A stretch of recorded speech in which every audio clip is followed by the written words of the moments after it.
같이 읽겠습니다. 오늘 저에게 주신 말씀은 사도행전 5장 12절부터 16절까지 말씀입니다.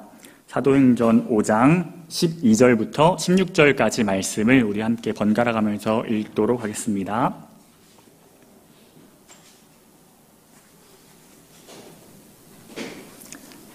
제가 먼저 읽을게요. 사도들의 손을 통하여 민간의 표적과 기사가 많이 일어나매 믿는 사람이 다 마음을 같이하여 솔로몬 행각에 모이고 나머지는 감히 그들과 상종하는 사람이 없으나 백성이 칭송하더라. 믿고 주께로 나아오는 자가 더 많으니 남녀의 큰 무리더라.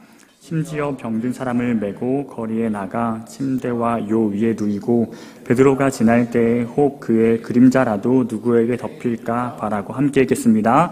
예루살렘 부근에 수많은 사람들도 모여 병든 사람과 더러운 귀신에게 괴로움을 받는 사람을 데리고 와서 다 나음을 얻으니라. 아멘.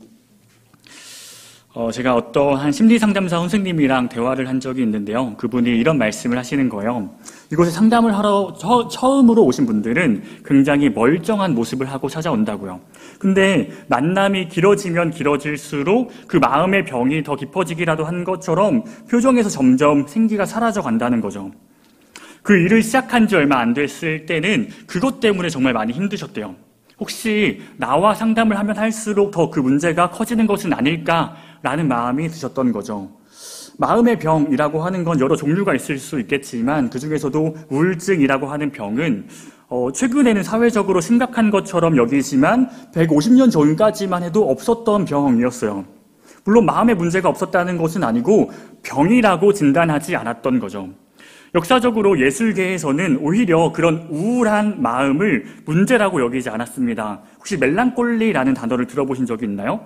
그 멜랑콜리라는 그 말이 우울한 감정을 가리키는데 자신의 감정을 예술적으로 표출하는 것에 더 감각적인 상태로 여겼던 거예요. 그래서 오히려 예술가들에게는 자신의 내면 깊숙한 곳을 성찰할 수 있는 그런 아주 좋은 마음의 상태라고 여겼던 거죠. 그런데 오늘날에도 사람들이 그런 자신의 마음을 대할 때 사실을 숨기고 싶고 인정하지 않으려고 하고 사람들이 그것을 오히려 더 엄청 심각한 문제인 것처럼 여기기도 합니다.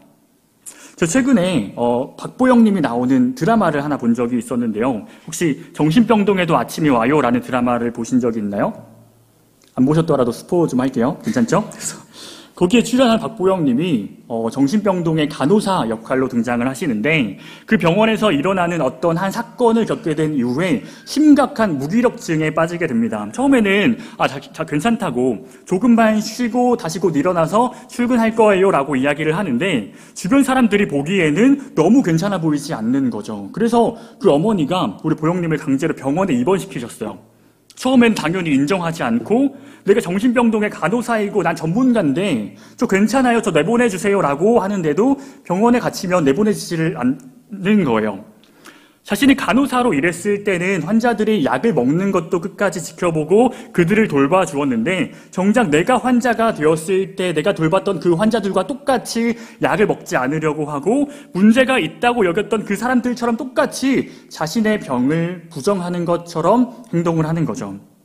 이런 상황에서 어떻게 해야 하는지 지식적으로 머릿속으로는 너무나도 잘 알고 있지만 그래도 나는 전혀 문제가 없다고 생각했던 거예요. 그러다가 결국에 자신에게도 그런 문제가 있다는 것을 인정하기 시작했을 때 그때부터 제대로 치료를 받기 시작하고 많이 좋아진 상태로 퇴원을 하시고 이제는 병원에 입원하신 그 환자분들의 마음을 더 잘 이해하는 간호사가 되는 모습을 보여주고 있는데요. 처음에 그런 심리상담을 받는 사람들의 모습은 대체로 자신에게 문제가 있다는 것을 인정하지 않습니다. 난 괜찮아 라고 생각을 하니까 의사를 만나도 진단받기를 거부하거나 멀쩡한 사람처럼 보이려고 노력을 하는데 그런 나의 연약한 마음을 인정하고 진심으로 치료를 받기 시작할 때 남들에게 드러내 보이고 싶지 않았던 문제들이 하나씩 꺼내지기 시작하는 거죠. 처음에 그 선생님이 겪으셨던 그 일들처럼 사람을 깊이 알면 알수록 겉으로 보기와는 달리 멀쩡한 사람이 하나도 없었던 거예요.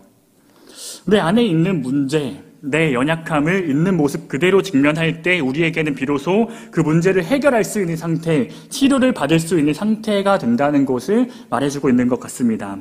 그래서 우리가 지난주에 살펴봤던 말씀에서도 초대교회가 완벽하지 않았던 걸 보여주고 있죠. 사람들이 분명히 성령을 경험했음에도 불구하고 교회 안에서 문제가 드러나기 시작했습니다. 아나니아와 삽비라 이야기가 그랬죠. 이것은 단지 그 두 사람의 문제만은 아니었어요.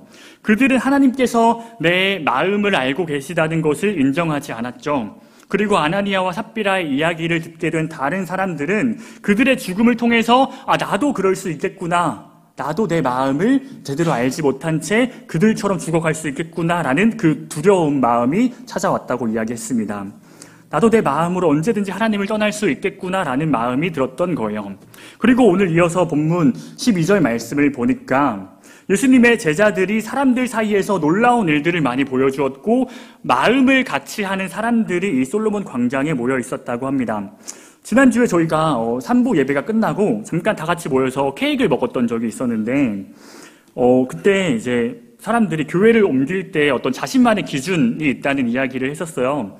저는 그 말을 처음 들었을 때 그게 무슨 의미지? 라고 이해가 잘 안 됐는데 생각해보니까 저도 이 따스한 교회를 오게 되었을 때 교회를 바라보는, 내가 좋다고 생각하는 그 교회를 바라보는 나만의 기준이 있었구나 라는 생각이 들었던 거죠. 담임 목사님의 설교나 교회의 분위기나 저 같은 경우는 교역자로 교회에 오니까 청년 부서에 대한 비전을 가지고 함께 할 수 있는 곳이었으면 좋겠다, 이런 저만의 기준이 있었던 거예요. 그러다 보니까 그런 사람들이 모여있는 교회는 각자의 기준에 부합하는 모습들, 우리의 마음이 맞는 모습이라고 할까요? 그런 게 좀 있는 것 같아요. 우리가 사람들이 많이 찾게 되는 대형교회나 주변에 다른 교회들이 많은데도 불구하고 따스한 교회로 모여있는 이유가 있겠죠. 우리는 그런 교회를 향한 기준이나 교회를 바라보는 마음이 비슷하다거나 같다고 이야기할 수도 있을 것 같습니다. 그런데 13절 말씀을 보니까 그렇게 교회로 모여있는 사람들의 모습을 지켜보면서도 그 사람들과 상종하지 않으려고 했었던 사람들의 모습이 등장해요. 한 발자국 멀리서 그저 바라만 보면서 이 교회 좋은 것 같은데 라고 칭찬도 하지만 애써서 그 공동체에는 참여하고 싶지가 않은 거죠. 성경에 등장하는 이 나머지 사람들이 하나님을 모르는 세상 사람들이 아니에요. 다 예루살렘 안에 있던 하나님을 믿고 있던 유대인들이었죠. 이 세상을 창조하신 하나님을 믿고 그분의 말씀을 따라 성전에서 예배도 드리고 신앙인으로서 살아가려고는 하는데 정작 교회 공동체에 참여하고 싶지는 않았던 거예요. 그 사람들이 왜 그랬을까요? 하나님을 믿지만 예수를 따르고 싶지는 않았던 거죠. 그리스도를 좋아하지만 그리스도인들을 좋아하지 않는다라고 말했던 간디가 생각나지 않습니까? 들어보셨나요? 간디가 그런 이야기를 했대요. 나는 예수 그리스도를 너무 좋아하지만 예수 그리스도를 따르는 그리스도인들을 좋아하지 않는다. 이게 실제로 간디가 한 이야기인지 모르겠는데요. 간디는 힌두교인이었죠. 예수를 좋아했던 것으로 많이 알려져 있고 그렇지만 예수를 따르는 교회라고 말하면서 예수처럼 살지 않는 그런 교회의 모습을 싫어했다고도 알려져 있어요. 저는 이 시대에 우리들의 모습이 좀 그런 것 같아요. 그리스도인들은 점점 사라져가고만 있고 간디처럼 말하고 있는 사람들이 늘어만 가는 거죠. 삶으로 예수를 증거하려고 하는 사람들은 줄어들고 말로만 옳고 그름을 이야기하는 사람들이 늘어가고 있다는 거예요. 옆에서 지켜보면서 훈수 두면서 잘하면 칭찬하고 못하면 정죄하지만 정작 나는 그렇게 살아가려고 하지 않는 사람들, 그런 사람들이 바로 이 13절에서 이야기하는 그 나머지 사람들이라는 거예요. 이것이 그 당시나 오늘날만의 문제는 아닌 것 같죠. 교회에서는 계속해서 하나님 나라의 복음이 무엇인지에 대해서 이야기를 하지만 예수 그리스도의 제자가 되어서 그런 삶을 살아내는 삶이 어떤 것인지 계속해서 매주마다 말하고 있지만 정작 나는 그런 복음을 듣고서도 그 복음에 조금이라도 아멘이라고 말하지 않는 거예요. 왜 우리는 아멘이라고 말하지 않을까요? 그보다 먼저 아멘이 뭐죠? 교회 안에서 굉장히 익숙한 단어이지 않나요? 굉장히 적극적인 동의하는 표현으로 알려져 있는데 설교 시간에 목사님들이 저도 그렇지만 자꾸 아멘하지 않는다고 뭐라고 말씀하시는 거 들어보신 적 있나요? 막 혼자서 말씀을 하시다가 반응 없다고 하실 때 그전까지 뭐라고 말씀하셨는지 하나도 생각이 안 나고 그저 아멘하지 않는다만 기억이 나서 저 목사님 혼자서 왜 저러시나 이런 생각도 들고 저는 그런 아멘을 요구하는 것이 너무 이해가 안 되는 사람이었어요. 굳이 막 입 밖으로 꺼내기도 부끄러운데 주변 사람들도 신경 쓰이고 굳이 음성으로 내 입으로 고백하지 않아도 내 마음에 와닿으면 되는 거 아닌가? 공감을 해야 아멘을 하지, 뭐 이런 생각도 하기도 했었는데요. 꼭 말로 하지 않아도 각자의 마음으로 동의한다는 것은 알고 있지만 그럼에도 그렇게 서로가 알 수 있도록 표현하는 것이 중요할 때가 있어요. 우리가 2부 예배 때 사도신경을 고백하지만 3부 예배 때 하지 않죠. 그 이유에 대해서 전혀 궁금해하지 않죠. 사도신경을 어떤 기도문처럼 생각하시는 분들도 있을 텐데 사실 성경에도 없고 이거 누가 만들었는지도 몰라요. 근데 그 고백문을 보면 우리가 함께 공유하고 내가 가지고 있는 신앙이 무엇인지, 내 믿음이 무엇인지 알 수 있거든요. 전능하신 하나님 아버지와 독생자 예수 그리스도, 그분의 십자가의 죽음과 부활하심, 우리에게 허락하신 성령과 그분 안에서 함께하는 교제, 죄사함과 영생에 참여하는 것, 그런 고백들을 모아서 내가 가지고 있는, 우리가 함께 고백하고 있는 믿음이 무엇인지 이 자리에 함께 참여하는 사람들이 우리는 한 몸된 공동체라는 의미를 담아서 한 마음을 고백하는 거예요. 그러니까 사실은 원래대로라고 하면 이 사도신경을 고백할 때 눈을 감고 혼자서 읊조리듯 기도하듯이 말하는 것이 아니라 내 옆 사람이 지금 나와 똑같은 고백을 하고 있는지 똑바로 쳐다보면서 이 사람이 이단인지 아닌지 뭐 의심할 필요까지는 없겠지만 이 사람도 나와 같은 믿음을 가진 사람이구나라는 그 마음을 서로가 나누는 거죠. 이거 제 생각이 아니라 역사 교수님이 쓰신 논문에 있는 이야기입니다. 그러니까 한 마음으로 모인 교회라는 입장에서 내가 예배를 드릴 때, 복음의 이야기를 들을 때 내 입으로 아멘이라고 고백하지 않는 것은 설교자의 마음을 굉장히 불안하게 만들 수가 있다는 것입니다. 이 자리에 모여있는 사람들이 도대체 내 이야기를 듣고 있는 건지, 내 이야기에 동의하는 건지, 그리고 강조되고 반복되는 아멘 소리를 설교자를 평안하게 만들 수 있다는 거예요. 근데 사실은 저도 그게 잘 안 돼요.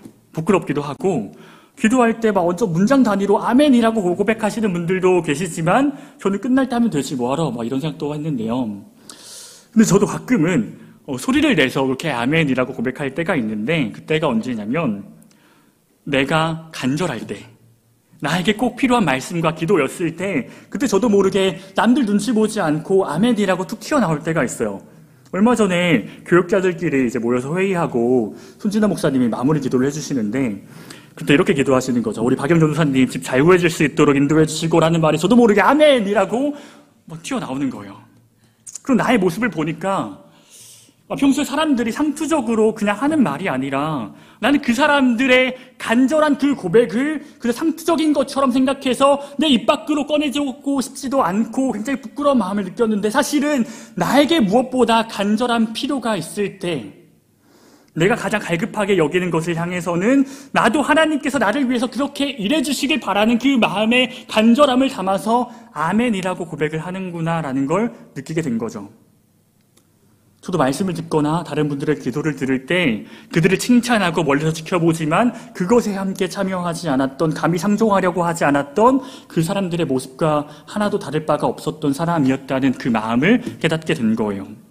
내가 아멘이라고 말하지 않았던 이유는 나에게 복음이, 기도가 간절한 마음으로 다가오지 않고 나와 전혀 상관없는 것처럼 여겨서일지도 모르겠습니다.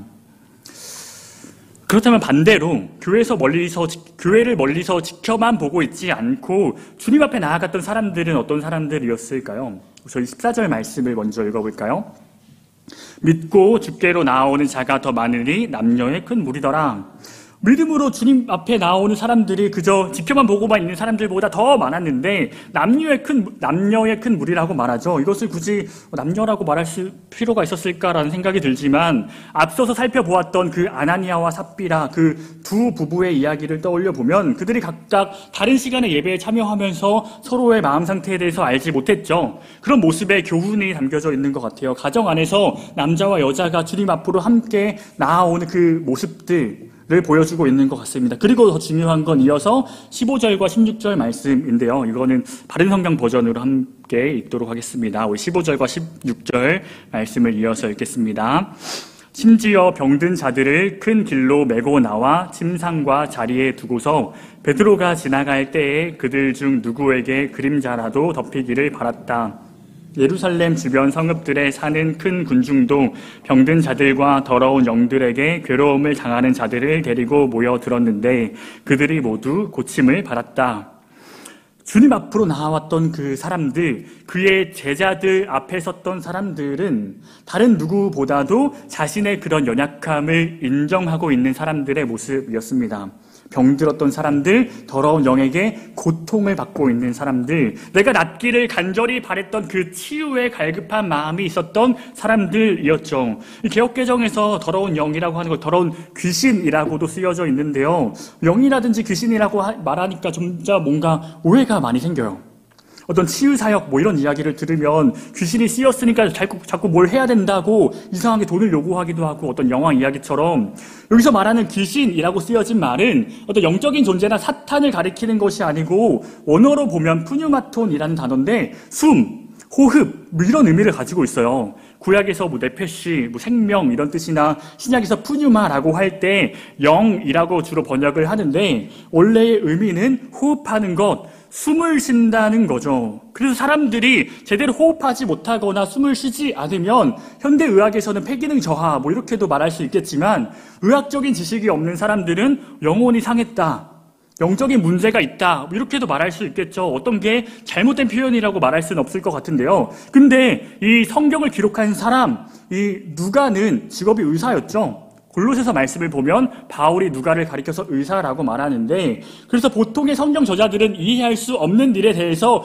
영적인 어떤 일이라는 의미로 푸뉴마를 쓰기도 하지만, 여기서 누가만 그 더러운 영에 의해서 괴로움을 받고 있는 사람이라고 말해요. 그러니까 구체적으로 호흡적인 뭔가 문제가 있을 수도 있고 어떤 심리 상태를 원인으로 나빠진 상태를 가리키는 것 같아요. 기본적으로 누가는 그런 사람들이 겪고 있는 그 아픔을 치료가 필요한 문제처럼 여겼던 거죠. 육체적으로나 마음적으로나 내가 가지고 있는 어떤 문제를 해결하고 싶은 그 간절한 마음을 갖고 있던 사람들이 주님 앞으로 나와서 그의 제자들에 의해서 나음을 받았던 거예요.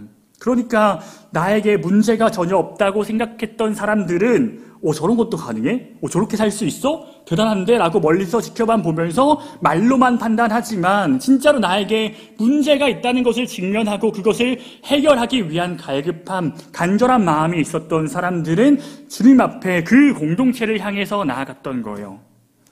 그래서 그런 사람들은 주님께서 진짜로 내 문제를 해결해 주실 수 있는 능력이 있으신 분이시라는 것을 경험하고, 그런 예수님의 제자 공동체와 함께 나도 그들과 함께 동참하며 증인으로 살아가기를 결단할 수가 있었던 거죠. 똑같이 교회를 다니고 하나님을 믿는 사람들인데 그 삶의 능력이 나타나고 성령 충만하다고 말할 수 있는 그런 사람들과 그런 사람들을 그저 바라보고만 있는 그런 사람들, 여러분들이 생각했을 때 현재 나는 지금 어느 편에 서 계신 것 같나요?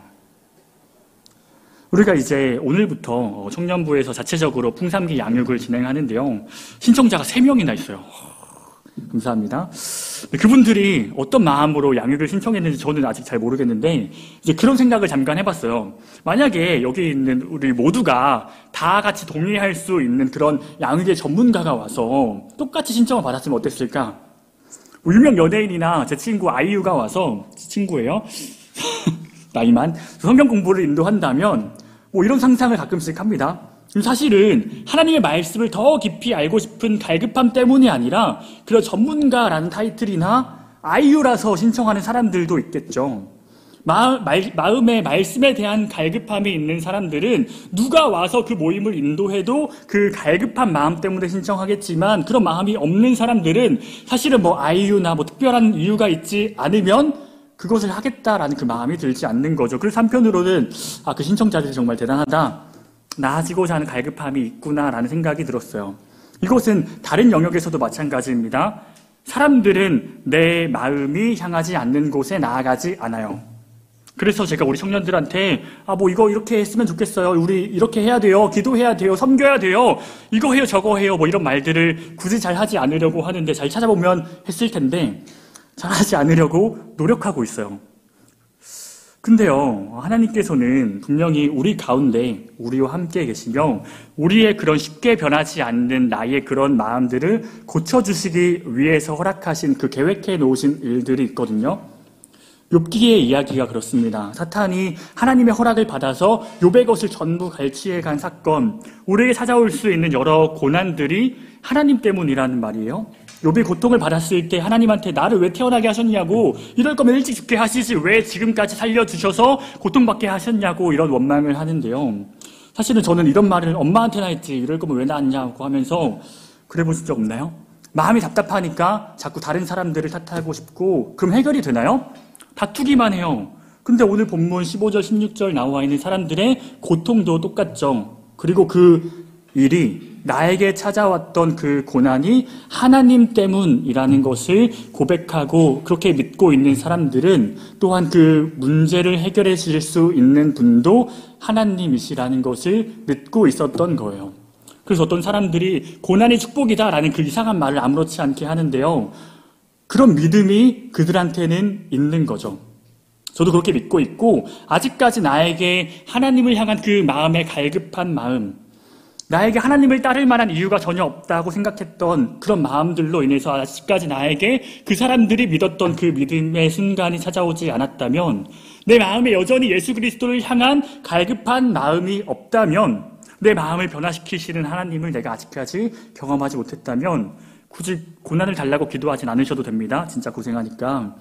어떻게 하냐고 물어보시면 할 말이 많은데요. 대신에 나에게도 그 사람들이 겪었던 그 믿음의 순간들, 그런 고난의 순간들이 찾아올 수 있다는 것을 알고 그것을 해결해 주실 수 있도록 도와주시는 하나님께서 이미 내 삶을 위해서 나를 위해 준비해 주신 선하신 계획, 그리고 그들 곁에 있는 제자 공동체가 있다는 것을, 그 어려움을 함께 이겨낼 수 있도록, 주님 앞에 나아갈 수 있도록 이미 예수 그리스도를 따르는 그 그리스도인들, 가까운 곳에 나와 함께하기 위해서 기다리고 있는 우리의 한 몸된 공동체가 있다는 것을 깨닫게 하시는 거죠. 오늘 이 제자들 앞에 간절한 마음을 들고 그들 앞에 나아왔을 때 비로소 나음을 경험했던 그 사람들의 모습을 통해서 우리를 지금도 기다리고 계시는 그 하나님의 마음을 보여주고 있다는 거예요. 사랑하는 우리 따스한 청년 여러분, 오늘 하나님께서 우리에게 말씀해 주시길 원하시는 것은, 우리는 그 마음에 간급함이 있을 때, 간절한 마음이 있을 때 우리는 그 문제를 해결하기 위해서 나아간다는 것과, 나의 문제를 해결해 줄 수 있는 그분을 향해서 나아간다는 것과, 나에게 그 어려움이 찾아왔을 때 우리는 함께 이겨낼 수 있는 예수 그리스도의 증인된 제자 공동체가 있다는 것, 이 두 가지인 것 같아요. 지금의 시대를 돌아보면 우리는 사실 너무나도 많은 풍요로움 속에서 마치 문제가 하나도 없는 것 같은 인생, 잘 돌아가는 것만 같은 세상을 살아가고 있습니다. SNS를 보면 아름답고 행복한 소식들이 너무 많고, 내 주변 친구들을 만날 때 예쁘고 아름답게 잘 꾸미고 만나니까 다들 잘 살고 있는 것처럼 보이기도 하고, 그런데 나는 나를 너무나도 잘 알고 있기 때문에 그런 사람들 앞에 자신을 내보이기가 부끄러울 때가 있죠. 교회에서도 그렇습니다. 내 문제를 사람들한테 나눌 때 어떻게 반응할지 모르니까 두렵기도 하고, 사실 나에게 그런 어려움이 하나도 없다는 것에 감사하다라고 고백하지만 그 정도로 인생을 살아가는 지체들이 있을 수도 있어요. 그런데 자기 자신의 문제를 직면하지 못한 채 나는 괜찮아 라는 그 모습으로 살아갈 수도 있겠죠. 나는 예수님을 십자가에 못 박지 않았어 라고 인정하는 사람들과 똑같이 내 안에 본질적인 문제를 직면하지 못하고 죄사함을 향한 갈급한 마음이 없는 거예요. 그러니까 교회는 와도 십자가는 없는 거죠. 그러나 분명한 것은 하나님께서 선택하신 자녀들에게는 그 욥의 고난과 똑같이, 예수님께서 지신 그 십자가와 똑같이 하나님 때문에 찾아오는 여러 가지 어려움이 있습니다. 그리고 그 어려움들은 하나님께서 나를 위해서 나에게만 향하던 내 이기적인 마음을 주님께로 향하도록 바꾸어 주시기 위한 것, 하나님께 나아가 예수 그리스도의 몸된 교회를 경험하고 그 성령의 능력을 체험하고 나음을 받기 위한 것이라는 사실을 우리가 기억했으면 좋겠어요. 그 과정에서 생길 수 있는 여러 가지 내 삶의 어려움들을 공동체와 함께 해결할 수 있도록 지금 우리가 이렇게 모여 있다는 거죠.